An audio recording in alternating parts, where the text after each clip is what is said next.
going to make a few announcements. Okay, I'm going to make a few announcements. Um, we, the level of technology here is enormous, and it's all my fault. We had 7 camera crews, documentarists. They're doing and they're filming a lot of stuff, but you can see the amount of tape down, equipment, and so forth. It's really, and I think it's going to come up and bite us today. But the important thing is the conference is going to be taped, and it's going to be available. Ted Rain has done an unbelievable job. He needed a staff of 5. He didn't have it because I didn't give it to him. So the idea that we can buy lots and lots and lots of tapes on site, it's going to be tough. We're going to assign a person to do as best we can, but most of you, try to buy. If you want to buy any of the other tapes, do what you can. If you can't, get them later. They'll be up on his site. We'll have all kinds of email and stuff on that. But we may not have the ability to service your needs on these tapes. Other stuff. Don't forget the vendors, please, this last day. They came a long, long ways. And the X Conference T-shirt, you've got to have this, I'm telling you. All right, it's a one-of-a-kind. If they pop disclosure, that T-shirt's going to be worth $100 a piece. So you should buy 10, all right? Other tidbits. I think we're doing pretty well. All right, I'll come back to more of this stuff. Now, Peter Robbins. Every movement, every process, every group doing anything needs to have a Peter Robbins, because you need somebody who can command the English language, someone that can speak, put the words together that really get to you. This is so important. And you also need as much class in any movement as you can. You know, the anti-war movement had some class, and it also had Abby Hoffman. I mean, it was a crazy, crazy time. This is not Abby Hoffman, by the way. I went out to Vegas to a conference, which was kind of a precursor to this conference.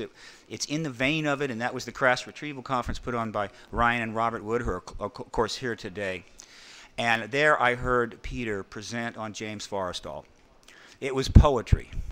It was like it was just an absolute continuum of flowing information, so perfectly put together. It was just awe-inspiring, and it was appropriate because the story of James Forrestal is very unusual and very sad and tragic in some ways, but yet could be seminally interesting to what we're doing.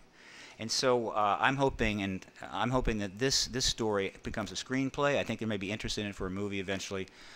This is a fascinating story. It's kind of a niche, a vignette. It's not like some broad thing that gets into all the UFO cover-up stuff.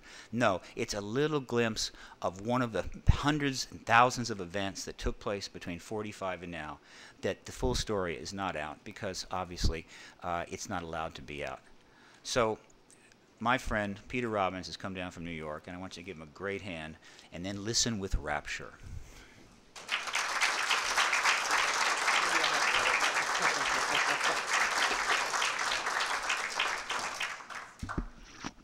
Good morning. And Steve, I owe you $5 on that. Thank you. Before I start, I just want to remind us all that while we're having a great time, there is an extraordinary team of volunteers headed up by our friend Stephen Bassett, who have put this thing together as a labor of love. You can lose your shirt on a conference. The first one very often is the case. I think you'll all agree with me that these folks have done and are doing a superb job. Let's give them the hand they deserve.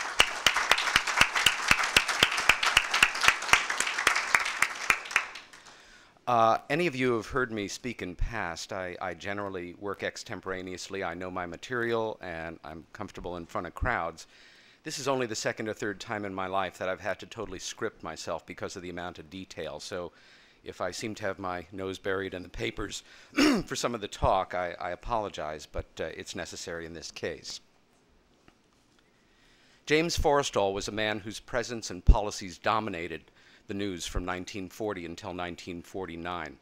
But ask the average American who he was, and they will draw a blank, and with good cause. Excluding a handful of noteworthy exceptions, he has effectively been written out of the history books and the national consciousness.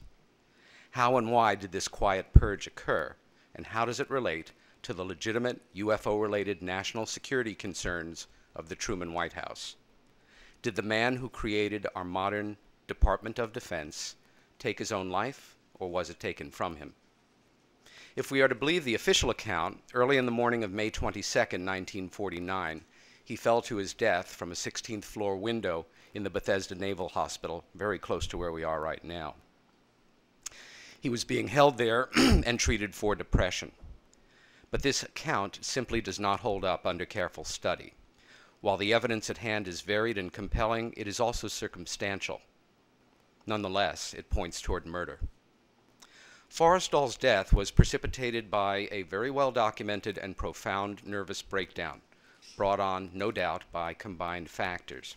He was a complex, driven individual who over the years assumed tremendous responsibilities in public life while his private life suffered. I think there was a certain factor in his emotional collapse, a central factor in his emotional collapse, and I think it had to do with the unique gravity of the situation he inherited when he was sworn in as America's first Secretary of Defense in September 17th, 1947. James Forrestal was born in 1892 in Dutchess County, New York. His father was a local contractor active in Democratic politics, and his mother was a teacher at a local Catholic school. In 1911, Jim is accepted to Dartmouth College, but transfers to Princeton the following year, where he develops a deserved reputation for being aloof yet friendly.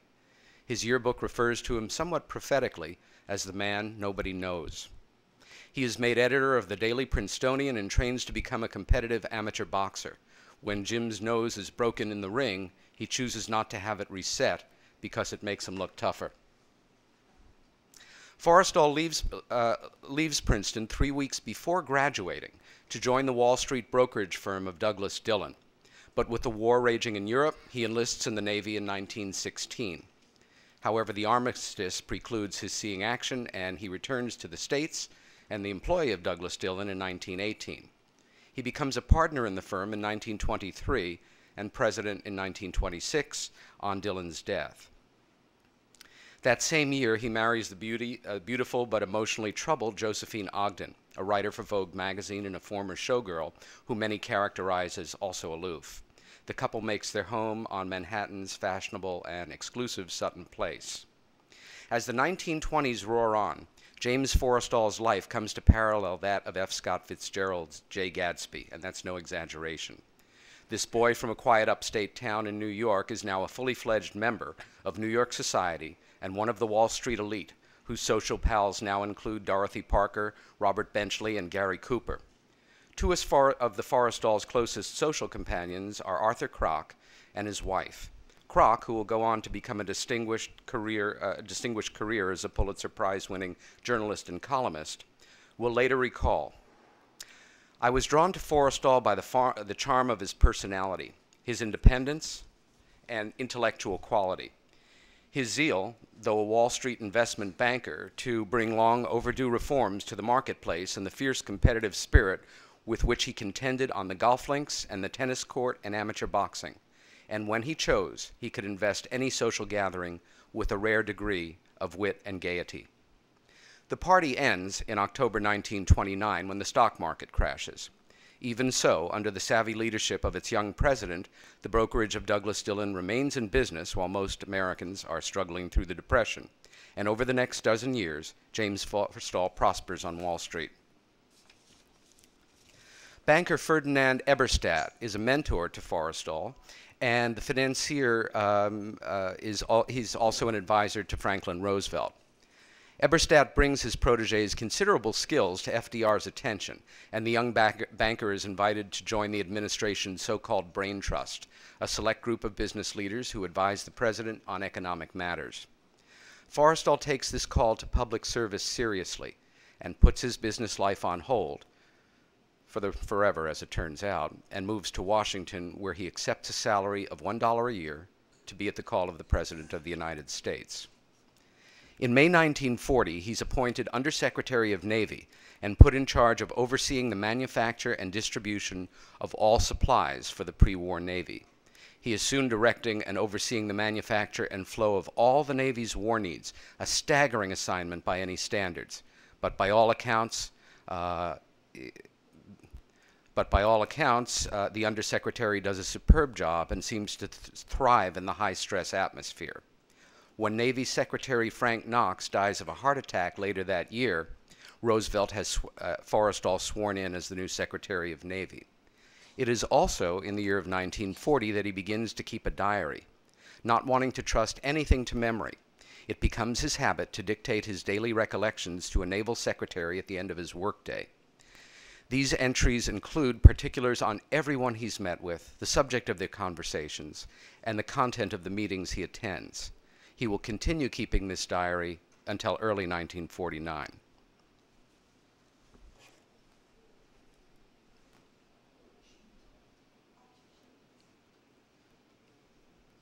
Do we have contact? Okay.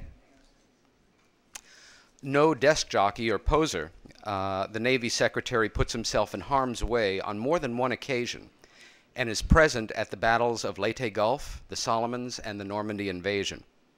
He also becomes the administration's point man in securing and finalizing the so-called Lend-Lease Agreement, by which the British are advanced millions of tons of badly needed material.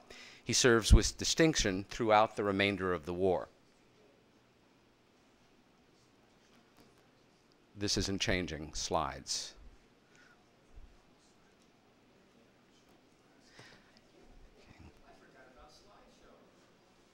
Ah. Hey, that's good.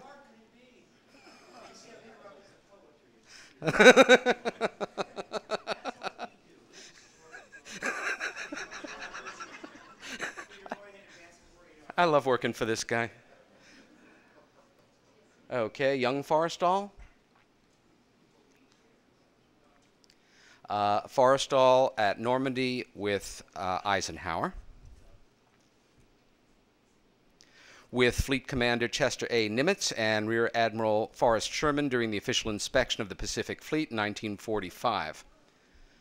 And when you do investigative research, sometimes you're quite surprised by what you find. Third figure from the left is a very young John Kennedy.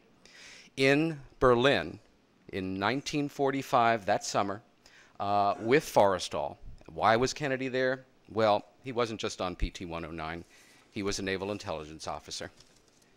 Following the cessation of hostilities, President Truman asked the Army and the Navy to submit plans for a unification of the armed forces. The President favors the Navy's plan and appoints James Forrestal to head up the creation of a new Department of Defense. Forrestal sees this gargantuan job through to completion, despite ongoing inter-service rivalries, again proving himself to be someone who can be counted on, even under great pressure and stress. On June 24th, 1947, Kenneth Arnold's sighting of unidentified flying objects over Washington state becomes the subject of international press coverage and initiates our so-called modern age of UFOs. As sightings come in from all around the country and from around the world, they are publicly greeted with indifference from the Pentagon. Then, on or about the 4th of July, something or things crashes in the plains of New Mexico less than 80 miles from the town of Roswell, home of the world's only atomic bomb wing. 48 hours later, the story is international news. It is worth noting here as well that many historians date the official beginning of the Cold War to July 1947 as well. This is an FBI teletype noting the Roswell crash and that it may be a downed weather balloon.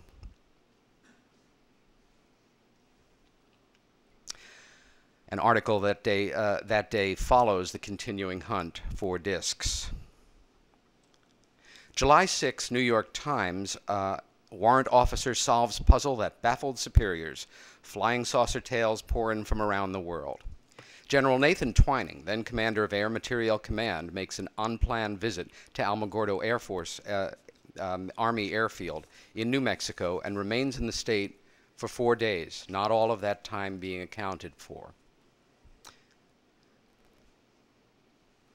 The New York Times praises the nomination of James Forrestal here, saying that his appointment is the best guarantee that could be given that unification of the services will be carried out intelligently and effectively.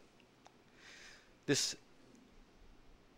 flow chart here gives you an idea of the central, extremely crucial and unique power that flows from the Secretary of Defense. This is a picture of Forrestal being sworn in on the 17th of September by Chief Justice Fred Vinson. Now, why did that happen on that day? En route by battleship from a state visit to Brazil, President Truman sends a message, an urgent message, to Washington, instructing that James Forrestal be sworn in as Secretary of Defense immediately. No explanation is given. Shocked by the President's decision, former Vice President and now presidential candidate Henry Wallace insists, if there is a genuine emergency, the people have a right to an explanation.